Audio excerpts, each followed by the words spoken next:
Today we're going to Delaware, and we're going to be making their state dessert, the peach pie. Now, Delaware is not the originator of the peach pie because we have always been very fascinated with putting fruit in crust. It's kind of our thing, really. But the history with Delaware and the peach is really quite fascinating. It's interesting to watch the story unfold throughout time. Do you want to get up? Hey, bud. I have a cat now. He likes to be included. Hey, bud. But make sure you hit the like button if you like the video and subscribe to see more of my content. But for now, let's get cooking. Yeah, okay, come on, bud. So you want to make a peach pie? Well, you've come to the right place. With our ingredients gathered, we're going to be making our own peach filling, and we're going to be making a homemade pie crust. It's super delicious, and I hope you're ready. Now, let's get started. Let's start off with our peach filling. To make this, you're going to need 3 pounds of peaches. You see, these things in the grocery stores aren't just for decorations. They're scales, so you can weigh what you want to buy. What? Impossible. Next, we're going to completely peel all of our peaches. Next, we need to pit our peaches. Now, there are some variety of peaches that are very easy to pit. None of those varieties were in my local grocery store. So I'm just doing the long way of just slicing in half, a half, and half again until I can get little slices that I can easily pull away from the pit. Next, I'm going to thinly slice the entire peach. I'm going to transfer all of my thin slices into a bowl to get ready to add all the other ingredients. Add in 1 cup of white granulated sugar, and we're going to mix that up thoroughly and let it sit at room temperature for about an hour. After that hour, you're going to notice a lot of moisture gathered up in the bowl. This is sugar drawing out the juices from the peaches. Separate all of that juice from the peaches, and then we're going to move that juice onto a saucepan brought up to medium heat. We're going to let that cook until it starts bubbling, and we're going to whisk it up. We want to reduce this by about half. It's going to turn into a very, very thick syrup, but this is going to add so much flavor, and it's also going to help keep our pie from being too watery. And now, for the rest of the filling. For the filling, you're going to need a pinch of nutmeg, a pinch of cinnamon, 1 tablespoon cornstarch, 1/4 cup of flour, juice of 1 lemon, and that peach syrup that we just made. Mix that all together, and here we have our beautiful peach filling. Nice and thick, and these peaches are going to cook up beautifully in the oven. Now, let's get to the crust.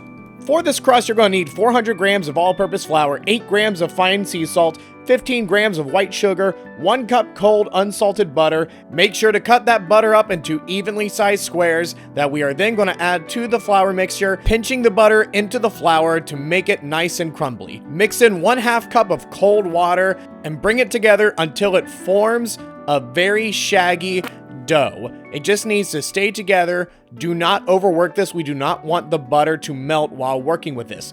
Wrap it in plastic wrap and let it sit in the fridge for about 20 minutes to let rest. Now, before we go on with the rest of this recipe, let's get into a brief history of Delaware and the peach.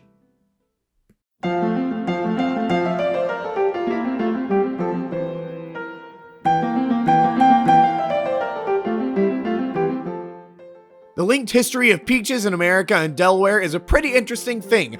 Brought into the Americas in the 1500s by the Spanish settlers, peaches prospered in the States. The peach trees took so well to the soil that they produced more fruit than people could eat. The peaches would overcrowd branches and fall onto the ground.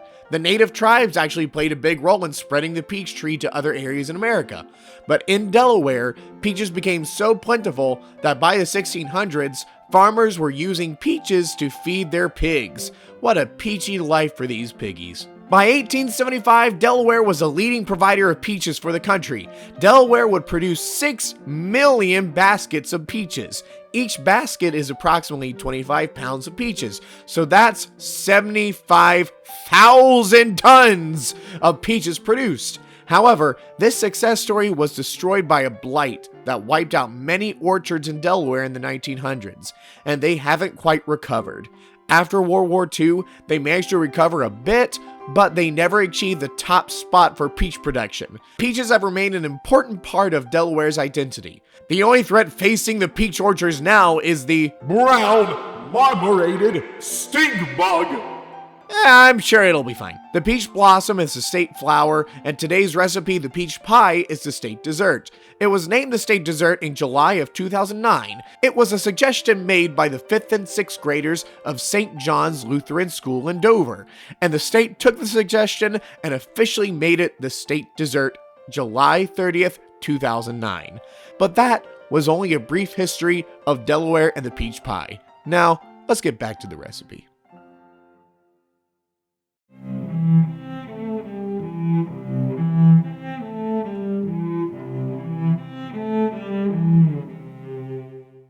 Time to form the crust. On a lightly floured surface, we're going to take our dough and we're going to cut it in half. Put one half to the side and roll out the other half to make it as large as it needs to be to fit your pie tin. Transfer your rolled out crust to a lightly oiled pie tin. Don't worry about the overhang right now, just make sure that the crust is big enough to completely fill the pie tin. We'll get to that overhang later. Roll out that other half of the crust and cut it into thin slices. I'm going to be using this to make a lattice-style pie top. To construct the pie, add your filling into the bottom part, and then we're going to start forming our lattice covering. Once we have that completely woven in, we're going to cut off the overhang of the crust. Then take a fork and just lightly press around the entire pie, just to make sure it's nice and combined. Brush it with heavy cream and sprinkle a little bit of sugar on top, and we're going to let this bake at 400 degrees Fahrenheit for 45 minutes. After it's done baking, we are going to let it sit on a cooling rack for about an hour. It is important to let this cool before cutting into it. Once it's cooled, we can cut into it and plate it, and no pie, in my opinion, is complete without a scoop of vanilla ice cream. There's really nothing more American than a pie, and I'm so pleased with how this turned out. Now, let's dive into it. All right, let's taste this pie. That tastes like home cooking right there. It's soothing, it's mellow. The peach flavor is just, it's not overpowering, it's not obnoxious. It's nice and calming and just, oh. The pie crust is perfectly crispy, yet having a nice buttery softness to it. It really complements the filling just perfectly. This is so good. There's a reason that pies are one of the most popular desserts in America. Apple pie, peach pie. It's just, you can't go wrong with a good pie. There's nothing more Americana than a pie. This pie stands up on its own perfectly. It's so good, but it's not complete, in my opinion, without the vanilla ice cream. Just a nice scoop of vanilla ice cream just adds a nice creaminess, adds a nice sweetness to the experience. Definitely get yourself some, I got some vanilla pie, vanilla ice cream right there. Think about having facial hair. Everything gets in the facial hair. It's annoying, I hate it, but I don't like my face without the beard. I want to wish everyone a happy 4th of July, and I encourage that you celebrate by making some pie. But until next time, see you later.